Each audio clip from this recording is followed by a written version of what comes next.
Café Coaching, tous les mardis avec Elodie. De 13h à 14h, votre émission spéciale coach.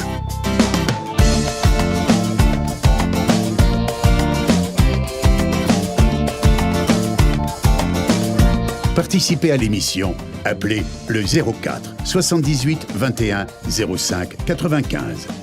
04 78 21 05 95. Bonjour à tous, vous êtes dans Café Coaching sur Radio Pluriel. Et nous, on n'est pas à la radio. On est encore allé se promener et on est encore à la bulle de bonheur parce qu'on est bien et puis parce que Gérard Ponce il nous accueille et que c'est sympa. Donc voilà, alors merci Ludo d'être encore venu de Lyon pour m'accompagner. Et merci Gabin Belay d'être avec moi ici aujourd'hui. Avec grand plaisir, merci à vous. Merci Gabin. Alors Gabin il a 24 ans, donc ça il faut que je le dise. Ça se dit ça normalement ? Ouais, je suis désolée, je le dis parce que en fait, voilà, il a 24 ans, il est préparateur mental en sport de haut niveau, coach, formateur, conférencier en développement humain, peut-être que j'en oublie, hein. Et voilà, c'est pour ça que je dis 24 ans, parce que beau parcours déjà. Et aujourd'hui, dans Café Coaching, il vient nous parler de la méditation et plus particulièrement de la pleine conscience. On entend beaucoup parler de méditation, de pleine conscience de plus en plus. On ne sait pas trop ce que c'est. Et tu vas nous en dire plus dans quelques instants. Café Coaching, tous les mardis, avec Elodie. Eh bien, bonjour Gabin. Bonjour Elodie. Merci d'avoir répondu à mon invitation. Avec grand plaisir, merci à vous pour cette invitation et ce sujet. Eh bien écoute, c'est avec plaisir, ça fait longtemps, depuis que je fais d'ailleurs l'émission Café Coaching, que je veux parler de méditation, parce que c'est pour moi un outil précieux. Et puis j'avais vraiment envie de transmettre de l'info là-dessus, mais j'attendais la bonne personne. Voilà. Ah. Et puis j'ai découvert que tu proposais des conférences, puis j'ai vraiment vu ce qu'il y avait derrière, et du coup je me suis dit j'ai trouvé la bonne personne, on va le faire. Super. Alors avant de parler de ça, je voudrais dire un petit mot sur la bulle de bonheur. On est accueillis aujourd'hui par la bulle de bonheur. C'est un lieu qui a été créé par Gérard Ponce. Il porte bien son nom. C'est un lieu qui regroupe pas mal de personnes qui font de l'accompagnement, qui sont dans le développement personnel. Il y a des cours en tout genre, de yoga, de qigong, plein d'autres choses. J'ai pas le planning en tête. Il y a des conférences d'ailleurs. Tu donnes des conférences à la bulle de bonheur. Il y a des rendez-vous individuels avec des coachs, avec des magnétiseurs, avec des thérapeutes. Allez sur le site, c'est www.bulledebonheur.fr, c'est ça. Voilà, allez sur le site parce que vous verrez, c'est vraiment complet. Il y a c'est un super lieu, c'est sur Grenoble. Et voilà, je vous invite à aller visiter le site, puis le lieu. Voilà, maintenant on parle de méditation. Allez, avec grand plaisir. Alors, est-ce que déjà tu peux nous expliquer qu'est-ce que la méditation ? Alors, la méditation, souvent, ça paraît quelque chose de très complexe. Et en fait, c'est très simple, puisque c'est un état naturel de conscience. C'est quelque chose qu'on expérimente tous à un moment donné de notre vie. Les enfants sont beaucoup dans des états de méditation. Le principe d'un état de méditation, c'est un état d'ouverture et de présence à ce qui est. On est à ce qu'on fait. Exactement. À ce qu'on fait ou à ce qu'on vit. On peut ressentir des états proches de l'état de méditation, par exemple quand on est devant un magnifique paysage, à la montagne, ou quand on est près de la mer ou de l'océan, quand on est dans la nature, très souvent, c'est des endroits qui nous apaisent et où on est complètement présent et ouvert à tout ce qui est. Donc l'état de méditation, c'est vraiment cet état-là. Oui, c'est de ressentir, c'est d'être dans un ressenti de ce qui est ou de ce qu'on vit. Oui. En fait. Moi, souvent, je médite beaucoup. Et j'ai une amie un jour qui me disait mais moi, je médite pas. Et je lui disais en fait, si toi, tu médites tout le temps, parce que en fait, quand tu fais quelque chose, tu es à ce que tu fais. Donc, c'est un peu ça. Tout à fait, ouais. On peut méditer comme on voit les photos en étant assis par terre, dans la position zen ou du lotus, mais on peut aussi méditer quand on marche, quand on parle, quand on est au volant de notre voiture, quand on fait des activités normales. C'est vraiment le fait d'être attentif à ce qui est et d'être dans l'instant présent. Dans l'instant présent, il y a une notion d'instant présent. Et alors justement, nous là, on va parler de pleine conscience, parce que la pleine conscience... tend vers ça, le fait de ne pas forcément se poser pour méditer. Est-ce que tu peux nous donner la définition de la pleine conscience ? Alors, la définition de la pleine conscience, c'est le fait de porter une attention délibérée à l'instant présent, sans filtre, sans jugement et sans attente. Donc ça, c'est des notions qu'on va développer un petit peu, je pense, dans l'heure. Mais c'est vraiment le fait de porter une attention à ce qui est. À ce qui est, d'accord. À l'instant présent. Et est-ce que tu peux aussi nous parler un peu des origines de la méditation ?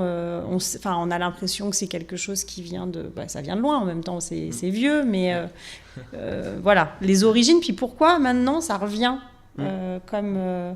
une méthode qu'on a l'impression qu'on découvre, et puis finalement, quand on commence à la découvrir, on se rend compte que waouh, c'est vieux tout ça, quoi. C'est vrai. Nous, en Occident, en Europe et aux États-Unis, c'est des méthodes qui reviennent depuis 20 ou 30 ans, mais c'est des méthodes qui ont des milliers d'années d'expérience derrière elles. Donc la méditation, moi, l'image que j'aime bien, la méditation, pour moi, c'est comme le sport. C'est-à-dire que c'est vraiment un ensemble de pratiques et de disciplines, et la pleine conscience, c'est une de ces disciplines au sein de la méditation. Donc c'est un petit peu comme on pourrait dire le football, c'est une discipline au sein du milieu sportif. La danse, c'est une discipline. La pleine conscience, c'est une discipline de la méditation. Oui. Donc la méditation, les origines, on ne les connaît pas trop. Il y a des scientifiques qui estiment que ça pourrait remonter à 300 000 ans. C'est-à-dire quand l'homme a découvert le feu et qu'il a commencé à être dans cet état d'observation, de présence. Mais on n'a aucune trace, c'est voilà, des hypothèses, mais ça peut donner une idée.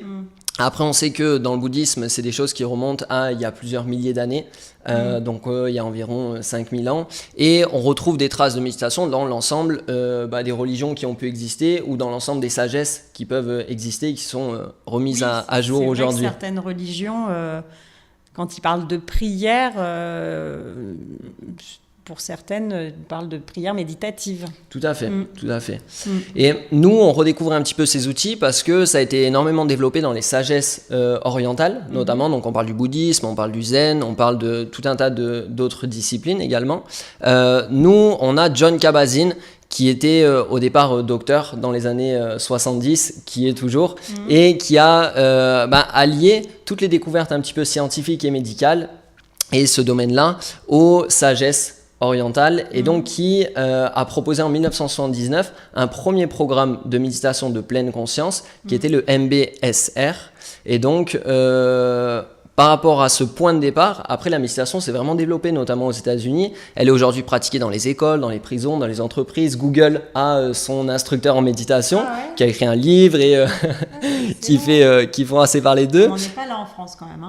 Ça arrive petit à petit, mais c'est vrai que les États-Unis ont vraiment pris ce virage-là dans les années 79, dans les années 80. Nous, en France, il y a 2 personnes qui nous aident beaucoup à transmettre et à diffuser un petit peu ces messages. Le premier, c'est Matthieu Ricard, qui est moine bouddhiste. Et ce qu'on sait moins, c'est que Matthieu Ricard, il est au départ médecin en biologique moléculaire et cellulaire. Donc ça, c'est assez intéressant. C'est atypique, parce qu'on rejoint également le domaine de la médecine avec Matthieu Ricard. Oui, et donc, c'est des personnes qui viennent du domaine scientifique, qui ont besoin de vérifier les choses. Tout à fait. Et qui ont permis vraiment de faire des avancées également dans la médecine pour comprendre tous les bienfaits de la méditation. Et donc Matthieu Ricard, dans les années 2000, il a commencé avec Richard Davidson à travailler sur la neuroplasticité cérébrale. Donc on a étudié le cerveau de Matthieu Ricard pour voir un petit peu les différences qu'il y avait, les bienfaits que ça provoquait, quels étaient les effets de l'état de méditation. Et avec tous ces éléments, on a commencé à prouver scientifiquement les bienfaits de la méditation. Par de l'imagerie, d'ailleurs moi j'avais lu des articles, puis tu m'en as parlé aussi la dernière fois, qu'il y a par de l'imagerie, on voit le cerveau d'une personne qui médite beaucoup, les zones du cerveau d'une personne qui médite beaucoup et d'une personne qui ne médite pas, qui ne sont pas développées de la même façon. Exactement. On se rend compte que la méditation va vraiment avoir un effet structurel au niveau du cerveau. Et donc, par exemple, Matthieu Ricard, pour l'anecdote, c'était assez marrant parce que quand on a étudié son cerveau, on s'est aperçu que les zones de son cerveau liées notamment aux émotions plutôt agréable, à la joie, toutes ces choses-là, étaient très développées chez lui, et que les zones liées aux émotions plutôt désagréables telles que la colère, la haine, étaient sous-développées. Et donc on l'a appelé l'homme le plus heureux du monde parce que c'est ce que son cerveau nous montrait. Ouais. Et il a expliqué, il l'explique encore aujourd'hui, que non, pas du tout, c'est pas l'homme le plus heureux du monde, mais oui, la méditation a des effets vraiment structurels au niveau du cerveau. En tout cas, il a sûrement une capacité à dépasser peut-être les problèmes ou les situations dites négatives plus rapidement que quelqu'un. Tout à fait. Ou aller voir de façon positive, quoi. Exactement. Comme un sportif va avoir les zones de son cerveau qui sont liées à sa pratique surdéveloppées, Mathieu Ricard, il a développé les zones de son cerveau qui sont liées à la compassion, à l'altruisme, au bonheur et à tout. C'est comme du sport, quoi. Exactement, on rejoint exactement. Et donc le troisième alors? Eh ben nous en France on a également Christophe André qui est médecin psychiatre à l'hôpital Sainte-Anne de Paris, qui en 2009 a commencé à intégrer les outils de la pleine conscience au sein de l'hôpital Sainte-Anne et qui contribue aujourd'hui beaucoup au développement de ces pratiques et à la diffusion de ces idées par des livres, par des CD, par des audios. Il y a même je crois une application, Méditer avec Christophe André, c'est ce que tu me disais. Sur les smartphones, les iPhones et tout, méditer avec Christophe André. Ouais. Et Christophe André, il est au départ spécialiste des troubles anxieux et dépressifs à l'hôpital Sainte-Anne, et donc il utilise la méditation de pleine conscience en prévention des rechutes dépressives, notamment. Et donc on va se rendre compte que dans les effets, nous qui nous sont apportés aujourd'hui, on retrouve beaucoup la gestion de l'anxiété, la gestion de la dépression, la prévention des rechutes dépressives et tout un tas d'effets également au niveau du stress. Et oui, puisque vu que tu es plus à ce que tu fais, tu as aussi plus conscience des émotions qui arrivent. Exactement. Il y a à la fois une conscience qui va se développer de nos sensations, de nos perceptions, de nos pensées. Également, on pense tout le temps, mais on ne s'en rend pas forcément compte, on n'en est pas conscient. Oui. Tiens, tu nous en diras. La pleine conscience, c'est vraiment, au départ, la pleine conscience vient du terme mindfulness. Donc mindfulness, qui est un terme anglais, qui est assez mal traduit en français, puisque nous, on le traduit par pleine conscience, alors que ça veut plutôt dire une attention juste ou une conscience vigilante. C'est être en conscience, quoi. Exactement, être conscient de ce qui se passe. Et c'est vraiment, mindfulness, c'est en opposition avec ce qu'on appelle, nous, le pilotage automatique. Et donc, le pilotage automatique, c'est toutes ces pensées qu'on a tous les jours. Alors, vas-y, donne-nous les chiffres. Moi, l'autre jour, je suis tombée par terre quand on a préparé l'émission. C'est vrai, il y a quelques chiffres. Donc, le pilotage automatique, ça correspond à nos pensées qu'on a de manière inconsciente et de manière automatique. Et donc, les neuroscientifiques, ceux qui travaillent sur notre cerveau, nous disent qu'aujourd'hui, on a environ 60 000 pensées par jour. 60 000 pensées par jour, c'est des pensées quasiment toutes les secondes qui s'enchaînent. Sur ces 60 000 pensées, il y en a 95% qui sont inconscientes, c'est-à-dire dont on n'a pas conscience du tout, qu'on a conscience de 5% de nos pensées. Qui passent derrière, quoi. Tac, exactement, tac. Exactement. Sur ces 60 000 pensées, on en a également 90% qui sont les mêmes d'un jour sur l'autre. C'est-à-dire qu'on va penser quasiment la même chose toute notre vie. Wow. Et pendant des périodes, on a vraiment des pensées qui vont être là. Exactement. C'est pour ça que c'est très utilisé dans la prévention, notamment des rechutes dépressives, qui est très lié aussi à ce qu'on appelle notre rumination, notre pilotage automatique. Et après, combien de pensées négatives là-dessus? C'est ça qui fait mal. Ouais, c'est ça qui m'a... Wow. On a 48 000 pensées négatives par jour, donc c'est environ 80%. Ce qui est au départ une bonne chose, puisque notre cerveau, c'est vraiment notre cerveau qui va alimenter ses pensées et qui est en mode automatique, a pour fonction de nous aider à survivre et de nous préparer au danger. Donc il va stocker toutes les informations plutôt négatives, plutôt liées au danger, plutôt liées à ce qui pourrait nous arriver de négatif. Là, c'est de la prévention, quoi. Exactement. Et donc notre pilotage automatique, il nous emmène dans 3 directions. Il va nous emmener dans le passé, dans ce qu'on va appeler les ruminations. Donc par exemple, j'ai fait une boulette à mon boulot ou j'ai fait une erreur un jour où il y a quelque chose pour lequel par exemple je m'en veux et on va repenser à cette chose-là. Et donc cette rumination va alimenter des pensées négatives et des pensées qui vont avoir un impact sur notre état, nos émotions, notre cerveau, enfin tout ce qu'on découvre aujourd'hui. Donc ça c'est la première direction, plutôt vers le passé, vers la rumination. On a également la deuxième direction qui est d'aller vers le futur. Et vers le futur, souvent c'est se préparer au danger. C'est les peurs, quoi. Exactement. Ou là, mon Dieu, qu'est-ce qui m'attend? Ou je dois faire ça, comment je vais faire? Exactement. Donc là, c'est des pensées qui peuvent générer du stress, de l'anxiété, qui peuvent générer de l'angoisse, de l'inquiétude. Et on a une troisième direction, c'est le présent. Donc nos pensées peuvent quand même nous emmener dans le présent, mais on se rend compte que dans le pilotage automatique, elles nous emmènent plutôt dans le jugement du présent. C'est-à-dire qu'on n'est pas tout à fait présent à ce qui est, mais on va juger l'expérience qu'on est en train de vivre, la relation qu'on est en train d'avoir ou la situation qu'on expérimente. Donc c'est vraiment notre pilotage automatique nous emmène dans des directions qui sont en dehors de l'instant présent. Mais du coup, en gros, si on va vers ces pratiques de méditation, quelles qu'elles soient, mais là par exemple on parle de la pleine conscience, on peut sortir de ce pilotage automatique et l'objectif c'est d'être le plus dans des pensées conscientes. Tout à fait. Alors au tout départ, on va pas avoir dans la méditation, le principe c'est de ne pas avoir d'attente, de ne pas avoir d'objectif. C'est quelque chose de très paradoxal, mais le principe au tout départ de la pleine conscience, c'est vraiment prendre conscience de ce qui est, sans filtre, c'est-à-dire que je ne choisis pas ce qui m'arrive. Si par exemple je me mets à méditer et que je me rends compte que j'ai des pensées qui sont liées au passé, qui sont plutôt de la rumination. L'idée, c'est pas de dire « Ah non, ces pensées, j'en veux pas », mais c'est de les observer, c'est d'en prendre conscience. C'est juste déjà, dans un premier temps, de prendre conscience de là où on en est et de ce qui se passe dans notre cerveau, quoi. Exactement. Et finalement, de rien en faire. Alors, c'est pas qu'on va rien en faire, c'est tout le paradoxe, c'est qu'on va les observer. Donc quand on est dans l'observation, on est à la fois dans le faire, mais aussi dans le non-faire, puisqu'on n'a pas à agir sur ce qui est. Et nous, en tant qu'occidentaux, c'est quelque chose de très difficile, parce qu'on est habitué à faire. Et rien que s'installer quelques minutes pour prendre le temps d'observer sa respiration, ses sensations, sa posture, ses pensées, c'est quelque chose pour nous qui nous est assez difficile au départ. Mais c'est vraiment le fait d'observer, de prendre conscience de ce qui est, sans vouloir changer. Ces choses-là. Donc ça, c'est vraiment le premier, sans filtre. Ça, c'est compliqué. Hein. C'est vrai. Et donc, sans filtre, c'est je ne choisis pas ce qui vient, j'accepte et j'accueille ce qui est.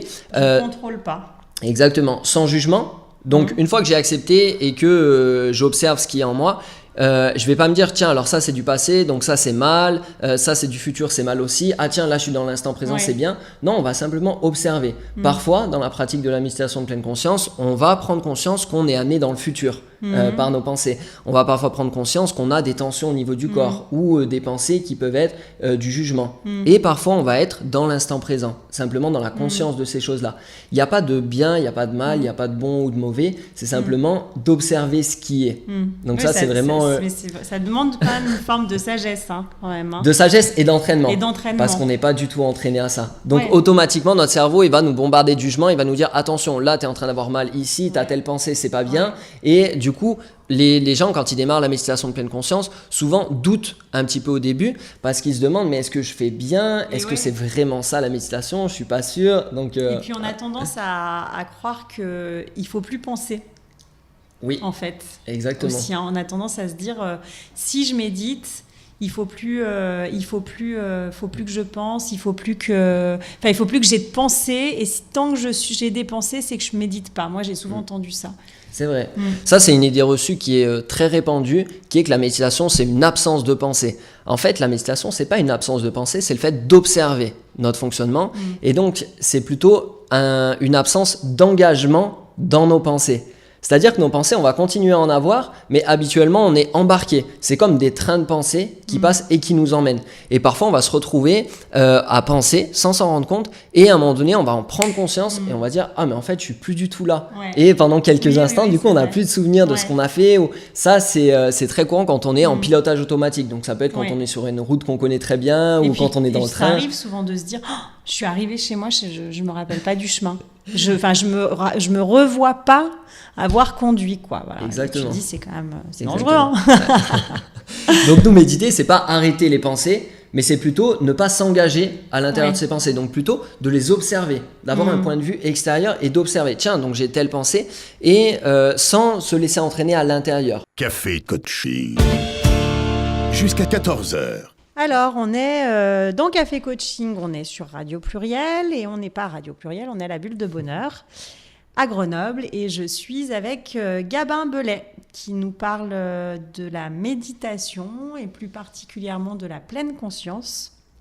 Et écoutez bien, parce que c'est super intéressant. Et c'est surtout super bien quand on la pratique, la pleine conscience. Et alors, j'aimerais bien qu'on parle, on a un peu déjà évoqué les idées reçues de la méditation, comme, tiens, si je médite, il ne faut pas que je pense, ce genre de choses. Il y a aussi le fait, enfin, souvent, on associe la méditation à la relaxation. Et c'est pareil, est-ce que c'est une idée reçue, ça ? Oui, tout à fait.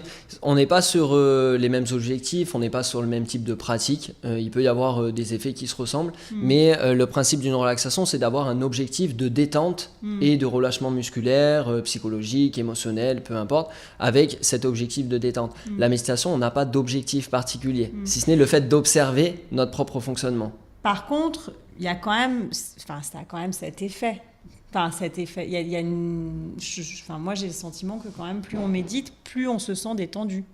Alors, on va retrouver cet effet-là au bout d'un moment de pratique, mais pas forcément. Ouais, c'est pas une obligation. Ça va vraiment dépendre de chaque méditation. Ça va dépendre aussi de la pratique qu'on utilise. Si on utilise la pleine conscience va plutôt nous permettre de prendre conscience de ce qui est pour nous. Oui, ce qui peut ne pas être au début. Des fois, même ne pas être très relaxant, en fait. Des fois, ça peut être perturbant d'être en conscience de ce qui se passe, finalement. Ouais. Exactement. Quand moi, j'organise les ateliers, sur des ateliers réguliers, on a très souvent des personnes qui ont l'habitude de venir et des personnes qui découvrent pour la première fois. Et pour les personnes qui découvrent, c'est toujours assez marrant parce que la question, c'est « mais est-ce que ça fait tout le temps aussi mal à la fin ?» Parce que la pleine conscience, ça peut aussi avoir cet effet de prendre conscience des tensions dans notre corps ou des émotions présentes dans notre corps ou des pensées. C'est un peu comme une radio qu'on a tout le temps en fond, mais dont on n'a pas conscience. La pleine conscience, c'est monter un peu ce volume et y faire attention. Ouais, c'est vrai que tu as raison, dans un premier temps, c'est pas forcément agréable. Moi, je me rappelle, j'avais fait un stage de méditation. C'était pas de pleine conscience, mais de méditation, je sais plus laquelle. En tout cas, c'est le premier. C'est la première fois que je faisais un pas là-dedans et effectivement, pour moi, ça avait été très, très angoissant. Enfin, ça me crée des angoisses. Après, on m'avait bien guidée et on m'avait vraiment, pas influencée, mais on m'avait, je trouve plus le mot, conseillé de continuer, ce que j'ai fait, parce que je suis un peu acharnée. Et effectivement, ça a eu par contre un effet derrière très positif, puisque du coup, on prend conscience moi, dans mon cas, c'était du coup, dans mon corps, il y a une angoisse. Je reste en conscience de ça, mais du coup, je vais en faire quelque chose, quoi. Tout à fait. Donc on peut avoir cet effet-là et très souvent c'est ce qui va arriver parce qu'à un moment donné pour méditer ça va être également important qu'on puisse être bien dans notre corps et voilà, qu'on puisse avoir cette stabilité. Donc ça va nous apporter au fur et à mesure mais c'est un peu comme le sport. Quand on démarre le sport, on peut avoir des courbatures, on peut avoir des douleurs, on peut avoir plein de choses désagréables. Après on se sent bien quand on continue. On y retourne.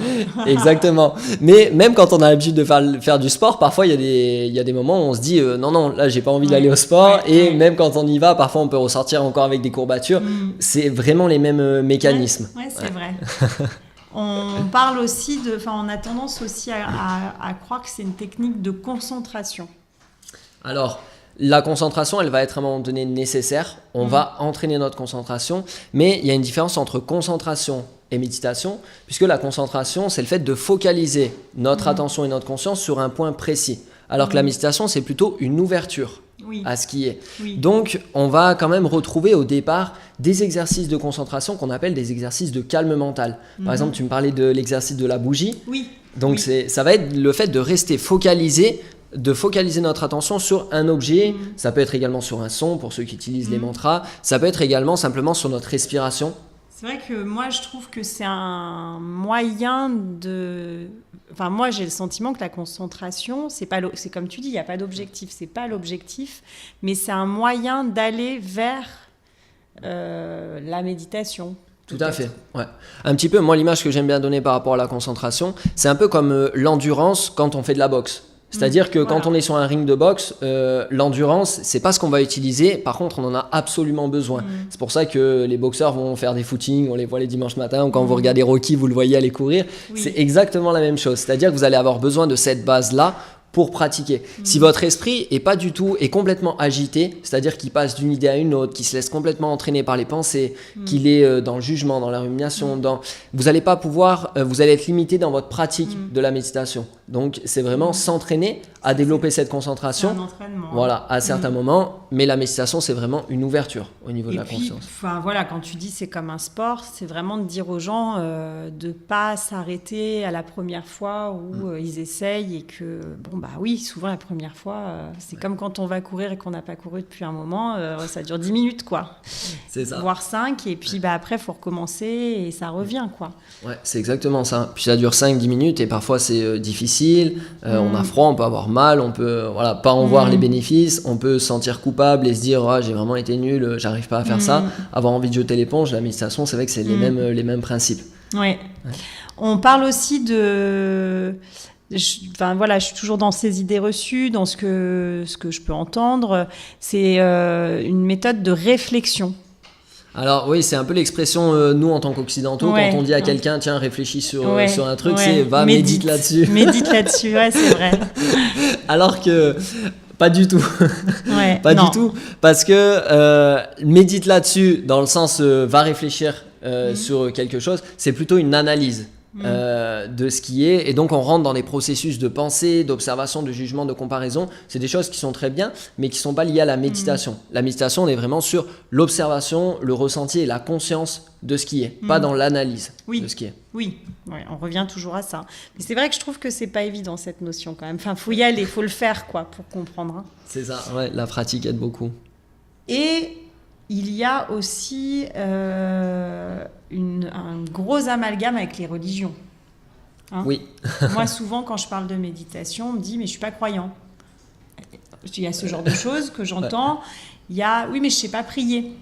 On croit aussi que c'est une forme de prière. Alors ça peut d'ailleurs, c'est ce qu'on disait dans les religions, ils ont dit qu'il y a des prières méditatives. Mais est-ce que, pour toi, dans ce que tu as pu vivre, tu as le sentiment que c'est relié à une religion ou à des religions, ou est-ce que... La pratique de la méditation, elle peut être reliée à un moment donné à des religions, mais aujourd'hui, notamment la pleine conscience, c'est une forme de méditation qui se veut laïque. Et donc qui revendique vraiment ce statut de méditation laïque pour pouvoir aller dans les écoles, dans les prisons, dans les entreprises, dans le milieu du sport. Elle est vraiment accessible et ouverte à tout le monde.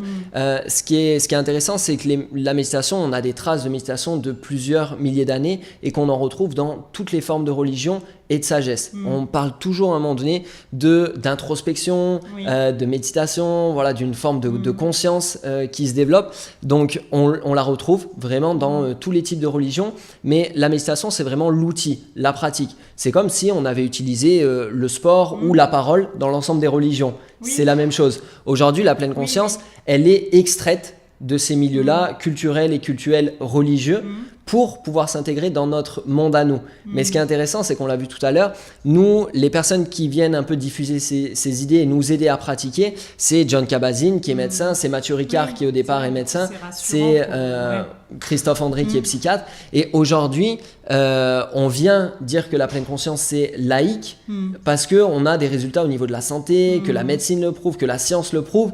Et aujourd'hui, notre entre guillemets nouvelle religion, c'est un peu la science, c'est un peu la médecine. Donc c'est réutilisé et ça va continuer à se diffuser dans ces milieux-là. Et peut-être que dans 100 ans, il y a des gens qui diront ah non, nous on a une nouvelle forme de méditation qui est extraite de la science, de la médecine. C'est ça qui est génial. C'est l'évolution et puis c'est justement l'évolution de conscience. C'est ce dont on parle depuis le début, d'être en conscience. Et ça tend vers ça quoi, d'évoluer en conscience quoi. Exactement. Les bienfaits. Oula. Parce qu'il y en a plein, on en a déjà évoqué plein, mais j'aimerais vraiment que là on tue, c'est toi, c'est ta spécialité, moi je la pratique. C'est ce que je te disais quand on a préparé l'émission, je disais que c'était une émission, c'est peut-être pour ça que j'ai mis autant de temps, que j'arrivais pas à construire parce que vu que je suis dedans, c'est comme si je faisais une émission sur comment manger. Et ben là c'était pareil, donc c'est vraiment toi, tu sais en parler, explique-nous, parle-nous des différents bienfaits sur les émotions, sur le cerveau, le corps. Tu me parlais aussi des gènes, enfin, ça c'est fabuleux. Exactement. Ouais. Aujourd'hui, on sait qu'il y a énormément de bienfaits. De la méditation, j'allais dire les bouddhistes nous le disent depuis des milliers d'années, nous on le découvre depuis une dizaine d'années, notamment avec l'étude du cerveau, de toutes ces choses-là, les neuroscientifiques qui se penchent sur ces questions. Après les bienfaits, c'est toujours une question à prendre avec des pincettes, puisque l'un des principes de la méditation et notamment de la pleine conscience, c'est de pratiquer sans attente. C'est-à-dire sans objectif particulier.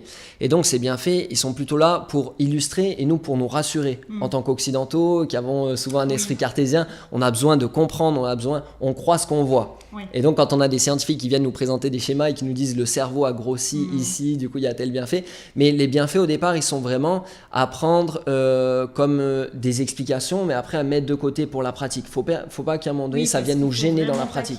C'est vrai que c'est ça qui est un peu compliqué dans cette pratique, c'est qu'à la fois tous les gens qui pratiquent disent c'est énorme, mais en même temps en général quand on en arrive à dire c'est énorme, c'est que il y a de l'entraînement et en même temps ça peut du coup être frustrant et décourageant au début quoi. Ouais, exactement. Parce qu'il faut pas qu'il y ait d'attente. Ouais, c'est ça.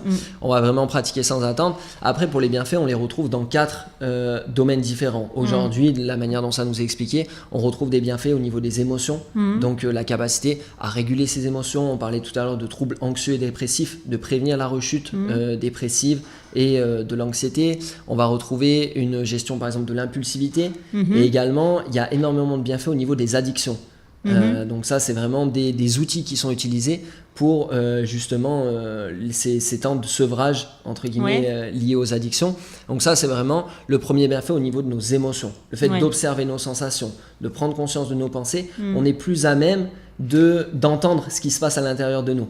Et oui, parce qu'on devient un peu plus acteur de ce qui se passe en nous, du coup, c'est peut-être moins stressant, on devient conscient et on a moins l'impression de subir les choses. C'est ça. Et puis elle nous pète moins à la figure au dernier moment quand c'est monté. Tout d'un coup, on en prend. Quand tu dis sur l'impulsivité, je pense qu'effectivement, tu sens monter l'émotion. Donc il y a moins de pétage de plomb, quoi. C'est ça. Après, on a des effets qui sont liés au cerveau. On nous en parle beaucoup aujourd'hui parce qu'on a les images, on a les IRM, on a Mathieu Ricard qui a beaucoup travaillé là-dessus et d'autres maintenant beaucoup. Donc au niveau du cerveau, on voit qu'il y a vraiment une restructuration au niveau du cerveau. C'est-à-dire qu'on a des zones qui vont grossir, des zones qui vont diminuer. On a notamment, là c'est vraiment des données schématiques pour qu'on puisse comprendre, mais on a par exemple nos lobes frontaux qui sont liés, tout à l'heure on en parlait, aux émotions plutôt agréables telles que la joie, l'altruisme et la compassion et le bonheur, qui ont tendance à se développer, c'est-à-dire à prendre plus de place et à être plus utilisés. Un petit peu comme un muscle qu'on va utiliser qui va grossir, et ben dans notre cerveau, plus on utilise ces zones-là de pensée, d'observation et de conscience, plus elles vont se développer à l'intérieur même de notre cerveau. Donc on a cette augmentation de nos lobes frontaux liés aux émotions plutôt agréables. On a la diminution également du volume des lobes frontaux liés à l'inverse à l'inquiétude, l'angoisse, l'anxiété, les peurs, la haine, voilà, toutes ces choses-là. Et on a également après des effets sur, par exemple, on parle souvent de l'amygdale qui a un rôle essentiel au niveau de nos émotions, donc une régulation vraiment. Donc j'avais quand même lu que j'avais lu dans le livre L'intelligence émotionnelle qui disait que l'amygdale c'est la partie du cerveau qui fait que on a des actes irréfléchis. Exactement. Ils avaient fait des études sur par exemple les cas des cas de meurtre où les personnes disaient souvent dans 80, je sais plus, presque 19% des cas, la personne on dit perdu la tête, ne se rappelle même plus ce qui s'est passé. Et c'est à ce niveau, c'est dans cette zone-là que ça se passe. Ouais. Et ce qui est intéressant, c'est que l'effet de la méditation, c'est de diminuer cette zone-là. C'est-à-dire qu'on va avoir beaucoup moins tendance à utiliser notre amygdale pour passer à l'action. On va plutôt utiliser stimuler d'autres zones du cerveau. C'est vraiment une question d'entraînement. Et alors, tu me parlais de gènes. Oui, on parlait des gènes, on parlait du corps, exactement. Au niveau du corps, on va retrouver les bienfaits, par exemple, au niveau de la tension artérielle, une diminution de la tension artérielle. Et au niveau des gènes, ça c'est extraordinaire, on fait les découvertes tout récemment, on a découvert ça, que on a ce qu'on appelle des télomères, donc qui sont en charge de notre vieillissement. Et donc ces télomères, c'est des cellules qui font partie de notre patrimoine génétique. Et on pensait que ces télomères, on n'avait aucun effet sur elles et qu'elles continuaient leur croissance et que du coup on vieillissait au fur et à mesure. On s'est rendu compte que ce qui fait vieillir une télomère, c'est sa réduction. Et ce qui l'a fait réduire, c'est une inflammation des télomères, souvent liée au stress, à l'angoisse, à l'anxiété et à tout un tas d'autres émotions dont on a parlé tout à l'heure. Et donc, on s'est rendu compte que la pratique de la méditation permettait de limiter l'inflammation des télomères et permettait même de les rallonger. C'est-à-dire que la méditation a un effet direct sur notre patrimoine génétique qui est le ralentissement du vieillissement. Waouh, écoutez. Hein. C'est extraordinaire. Donc ça, c'est des découvertes qui sont toutes récentes. Et ce qui est assez hallucinant, c'est qu'aujourd'hui, on vient prouver ça avec la science. Mais les bouddhistes et tous ceux qui utilisent la méditation depuis des milliers d'années en parlent dans leurs textes. Enfin, on a les... Mais c'est vrai qu'on on les trouve toujours super jeunes, ces bouddhistes. On ne saurait pas leur donner d'âge. C'est vrai. Et voilà, on est dans Café Coaching, on arrive à la fin de l'émission déjà. Enfin voilà, il reste encore un peu de temps, mais quand même ça passe vite. Hein. Ça passe très très vite. À chaque fois, on a l'impression qu'on aura le temps, que ça va être cool, et puis hop. Bon alors je suis avec Gabin Belay, on parle de méditation, on parle de pleine conscience. Et voilà, Gabin nous dit plein de choses, c'est super intéressant parce qu'en plus il y a vraiment ce lien avec la science aujourd'hui qui nous prouve les bienfaits de la méditation et c'est vraiment chouette. Bon alors, est-ce que tu peux nous dire comment on médite? Oui, parce que, comme ça ceux qui voudront essayer, on a parlé tout à l'heure de l'importance de la pratique, ceux qui voudront essayer, vous pourrez avec tous ces conseils, parce qu'en fait c'est très simple de pratiquer la méditation et encore plus la méditation de pleine conscience. Oui, la pleine conscience encore plus. Alors explique-nous déjà. Alors, vous pouvez pratiquer n'importe où, un petit peu n'importe quand. On parlera tout à l'heure des différents moments de pratique, mais dans n'importe quelle posture, puisque votre posture, vous pouvez être assis pour pratiquer, vous pouvez être assis sur une chaise, assis au sol, allongé, en marchant. Ce qui est important au niveau de la posture, c'est d'avoir une posture qui est droite, qui est ouverte et qui soit détendue. C'est-à-dire qu'il ne va pas créer de tension supplémentaire. Donc vraiment, vous pouvez marcher en étant droit, ouvert et détendu. Vous pouvez être allongé en étant droit, ouvert et détendu, être assis en étant droit, ouvert et détendu. Ça, c'est le premier conseil de pratique. En gros, c'est ouvert et détendu. Et droit. Et droit. Droit, ça va nous donner la stabilité, l'ouverture pour ne pas créer de tension supplémentaire et le fait d'être détendu pour être relâché et être pleinement conscient. D'accord, mais on peut être allongé. Oui, également. Le risque quand on est allongé, c'est s'endormir, de s'assoupir un petit peu. Ouais. Donc ça peut aider au départ d'être soit assis au sol, soit d'être assis sur une chaise pour ceux qui auraient peur d'avoir des tensions. Et voilà, on peut pratiquer dans plusieurs positions. Ensuite, on a souvent l'image que la méditation, il faut avoir les yeux fermés. Dans la méditation de pleine conscience, en tout cas quand vous démarrez, vous avez deux options. Soit vous pouvez avoir les yeux fermés, c'est plus facile à ce moment-là de prendre conscience de ce qui se passe en nous. Et le risque de ne pas être gêné par tout ce qui se passe autour. Exactement, par toutes les sollicitations visuelles, par tout ce qui se passe, exactement. Donc vous pouvez soit avoir les yeux fermés, soit on peut également avoir les yeux qui sont ouverts mais plutôt mi-clos. Le regard un peu dans le vague qui est posé à 2-3 mètres devant vous. Qui n'est pas forcément fixé sur quelque chose, finalement. Exactement. C'est pour ça que vous pouvez même pratiquer la méditation de pleine conscience au boulot ou dans votre voiture, parce que vous n'êtes pas obligé d'avoir les yeux fermés, vous n'êtes pas obligé d'être allongé ou dans une position particulière, vous pouvez être assis sur votre chaise, droit, ouvert, détendu, et avoir les yeux simplement qui ne sont pas s'accrocher à tout ce qui se passe autour, mais plutôt le regard dans le vague. D'accord. Après, on parle souvent de respiration. Ah bah oui. Donc, qu'est-ce qu'on en fait? Moi, j'ai l'impression que c'est le premier principe de la... Souvent, on parle beaucoup de respiration. Oui. C'est ce qui permet aussi de se concentrer, je trouve. La respiration, c'est très utilisé pour revenir à l'instant présent, puisqu'on respire tout le temps. On est tout le temps en train de respirer. On n'en a pas conscience. Les scientifiques nous disent qu'on a environ 15 000 respirations par jour. On est conscient de quelques-unes au maximum. On a quand même moins de respiration que de pensées. Oui. C'est un truc de fou, ça. On a plusieurs pensées dans une même respiration. C'est ça. Donc, la proposition de la pleine conscience, c'est simplement d'observer notre respiration, d'en prendre conscience sans chercher à la modifier. On va se rendre compte que le fait de porter notre attention sur notre respiration va parfois la modifier. Mais l'idée, ça c'est ok, c'est de ne pas faire un effort volontaire pour modifier notre respiration. Simplement prendre conscience et peut-être prendre conscience que ça change et que ça se transforme. Ouais. Oui, d'accord. La respiration. Moi, je trouve que la respiration, je le répète, mais quand on commence et qu'on a tendance à avoir le cerveau qui va à droite, à gauche, le fait de rester concentré quand même sur sa respiration, ça permet de ne pas partir dans tous les sens, quoi. Exactement. Alors, quoi d'autre ? Alors, les autres conseils qu'on peut donner, et ceux-là, ils sont clés, c'est au niveau de l'attitude. Puisque on va démarrer un apprentissage qui va être jalonné de réussite, de joie, d'échecs, de doutes, d'erreurs, enfin de tout un tas de choses. Donc c'est vraiment d'avoir une attitude bienveillante envers soi-même. Ouais. C'est-à-dire que quand on pratique, c'est un peu comme quand on apprend le vélo, peut-être qu'à un moment donné, on va tomber du vélo, peut-être qu'on va se faire mal, peut-être qu'on va avoir envie d'arrêter, peut-être qu'on sera démotivé. L'idée, c'est vraiment avoir de la bienveillance envers soi-même. Oui. Aussi, parce que notre pilotage automatique, il est tellement habituel qu'on va être, quand on va s'installer pour méditer, on va être bombardé de tout un tas de pensées, passé, futur, jugement. Et donc, ça va être tout le temps la pratique, un balancement entre je suis dans l'instant présent et je n'y suis plus. Et donc, l'idée, c'est pas de se taper sur les doigts en disant « Ah mince, je me suis loupé, j'y suis pas arrivé ». Mais c'est plutôt, quand on prend conscience qu'on est parti, se féliciter. Je reviens. Exactement. Je me félicite, je me dis « Ah, c'est chouette, j'ai pris conscience que je m'étais éloigné et je reviens ». C'est déjà une victoire en soi, quoi. Exactement. Ouais. C'est vraiment le mécanisme même de la méditation, surtout au départ. Et dans le jugement, je trouve, celui qu'on a beaucoup au début, c'est le sentiment de perdre du temps. Parce qu'on a tendance souvent, dans les idées reçues, justement, sur la méditation, c'est je ne fais rien pendant ce temps. On croit que la méditation, c'est ne rien faire. Et il y a ça aussi qui, je pense, vient perturber la méditation, ce sentiment de perte de temps, quoi.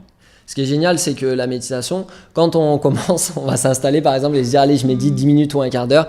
Et dès qu'on va être installé, on va se dire non, mais je devrais être en train de faire ça, ou je devrais par exemple faire à manger, ou je devrais répondre à un mail, ou je devrais passer un coup de fil, ou je devrais. On est dans un culte du faire tout le temps. Et on se sent bien quand on fait. Mais on se rend compte que s'installer, ça peut être 15 minutes, 30 minutes, 1 heure par jour. Ça va avoir des bienfaits qui sont tellement au-delà de ce qu'on a l'habitude de faire que les gens qui pratiquent, c'est un peu comme le sport. C'est qu'on prend un temps pour soi. Et pour son bien-être, mais également pour tout un tas d'autres avantages, qu'ils soient psychologiques, émotionnels, corporels, génétiques, enfin tout ce qu'on a vu tout à l'heure. Et on en parlait l'autre jour, on finit par gagner du temps. On en parlait l'autre jour, c'est marrant, hein, ce sentiment de... quand tout va trop vite, c'est finalement quand je me pose et que je médite, même des fois qu'un quart d'heure, que... Quand je repars, je suis plus dans cette même mouvance et j'ai gagné du temps plutôt que d'en perdre, quoi. Ouais, exactement. Et on en parlait la dernière fois, mais c'est vrai que moi, je pratique très régulièrement la méditation et je me rends compte que je vais avoir envie de pratiquer plus les moments où j'ai énormément de choses à faire. Par exemple, ce matin, je me suis installé pour méditer et au bout d'un quart d'heure, je me dis ok, pour ma méditation du matin, c'est ok. Et ça me disait non, surtout pas, j'avais vraiment envie. Et du coup, je me suis retrouvé à méditer pendant 45 minutes, mais sans que ça soit un effort, C'était vraiment un bienfait. Et au final, je me rends compte que dans ma matinée, je suis beaucoup plus efficace, je perds beaucoup moins de temps, je suis beaucoup mieux organisé. Et il y a tout un tas de choses qui vont arriver, qui vont faire que tout se met en place d'une manière qu'on avance et que tout se passe bien. Parce que tu es à ce que tu fais, du coup. Exactement. Et on part pas dans tous les sens, on n'est pas... Moins parasité, moins... Tout à fait. Est-ce que tu as d'autres conseils ? Oui, on peut avoir des conseils au niveau des pensées, puisque ça va quand même être clé au départ. Nos pensées, l'idée c'est de ne pas chercher à les modifier, de ne pas chercher à les juger, de ne pas se dire « Ah non, je ne devrais pas penser à ci ou à ça », mais c'est plutôt d'en prendre conscience. Et de prendre conscience que parfois on va avoir des pensées qui vont nous dire « Tu ne devrais pas être assis, tu t'ennuies, tu as plein d'autres choses à faire, le fais pas, en plus ça te fait un peu mal, en plus on n'est pas sûr que ça va vraiment marcher ». Ça peut être ok d'avoir tous ces jugements, tous ces doutes, c'est simplement d'en prendre conscience, d'accepter ça et de les observer. Donc les pensées, c'est vraiment les observer sans être embarqué à l'intérieur de ces pensées. Une fois, on m'avait donné l'image que j'aimais bien de voir les pensées et même les émotions comme des nuages qui passent en fait. Tout à fait. Et en fait, et de les laisser passer quoi finalement. Effectivement, il y a cette notion juste d'observation. Exactement. C'est vraiment le fait qu'on n'ait pas nos pensées. C'est-à-dire qu'on peut les observer et elles peuvent naître dans notre esprit et disparaître sans qu'on ait rien à y faire. D'accord. Est-ce que tu as un autre petit conseil ? Eh bien, le dernier conseil, ça sera au niveau des sensations. c'est on va avoir tout un tas de sensations quand on pratique. Ça peut être des sensations agréables, désagréables, grossières ou plutôt subtiles, tout un tas de sensations. L'idée, pareil, c'est de ne pas avoir d'objectif, de ne pas chercher à modifier ces sensations, mais simplement d'en prendre conscience. Et parfois, je vais ressentir une douleur à l'épaule ou je vais ressentir une sensation plutôt agréable au niveau du ventre. Et ben, c'est de ne pas s'attacher à ces sensations, mais simplement de les observer. Pareil, ce qu'on disait, en fait, c'est on observe, on on s'attache pas, on n'essaye pas de la faire partir. Oui. À tout prix, il y a ça aussi. C'est ça. Je vais me concentrer dessus, je vais respirer. Non, elle est là. Quoi. Exactement. Bon, alors voilà pour les conseils. Ça, c'est pour les conseils. J'espère que vous avez bien écouté. De toute façon, vous pouvez réécouter puisque les émissions, elles sont réécoutables sur le site de Radio Pluriel, enfin, sur la chaîne YouTube de Radio Pluriel, sur ma chaîne YouTube à moi, sur les Facebook, enfin bon, vous trouverez. Dans la pratique, tu parlais de pratiques...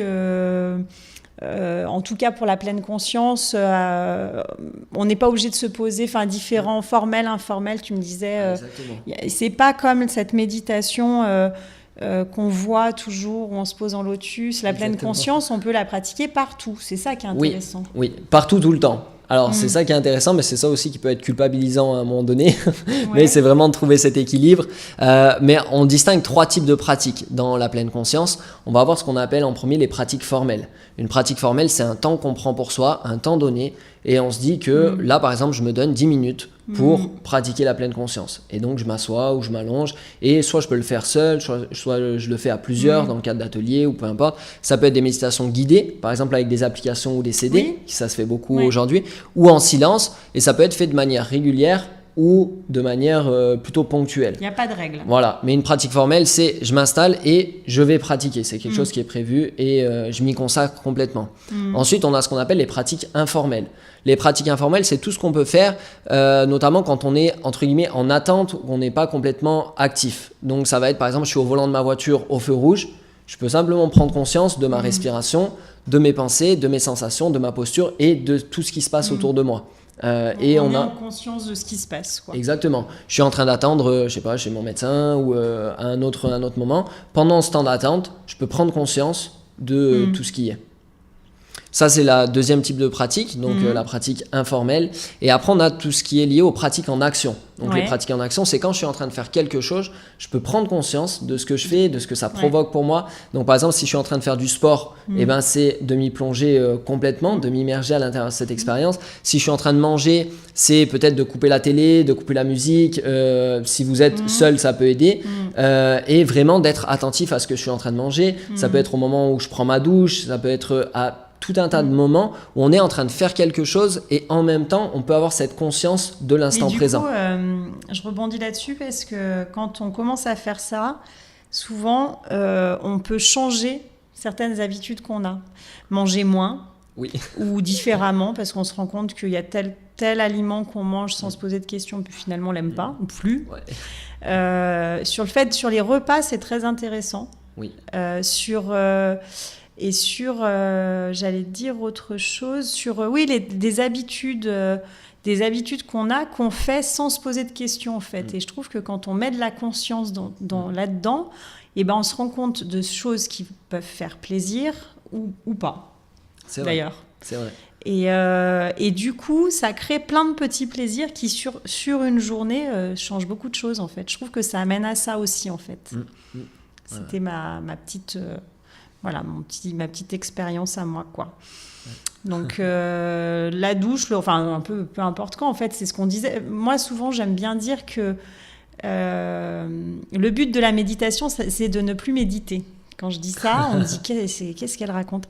Je dis oui, parce que finalement, le jour où tu es complètement à ce que tu fais, tu n'as plus besoin de ce temps de méditation, même si c'est agréable. C'est vrai. Ouais, tout à fait. Il y a un proverbe zen d'ailleurs que j'aime beaucoup qui dit vous devriez vous asseoir et pratiquer la méditation 20 minutes par jour, à moins que vous ne soyez trop pressé, que vous ayez trop de choses à faire. À ce moment-là, il faudrait vous asseoir 1 heure. Voilà. Ça, c'est extraordinaire. Il y a vraiment à un moment donné cette conscience qui va se développer de l'instant présent et les instants présents sont tout le temps dans notre vie, à chaque instant. On est tout le temps dans un instant présent. On n'en a pas forcément conscience, on n'y est pas forcément attentif. Donc c'est vraiment ce principe de développer cette attention bienveillante, sans jugement, sans filtre, sans attente, à l'instant présent et à ce qui est. C'est vraiment ça, le but c'est d'être dans l'instant présent. C'est voilà, méditation, pleine conscience, instant présent.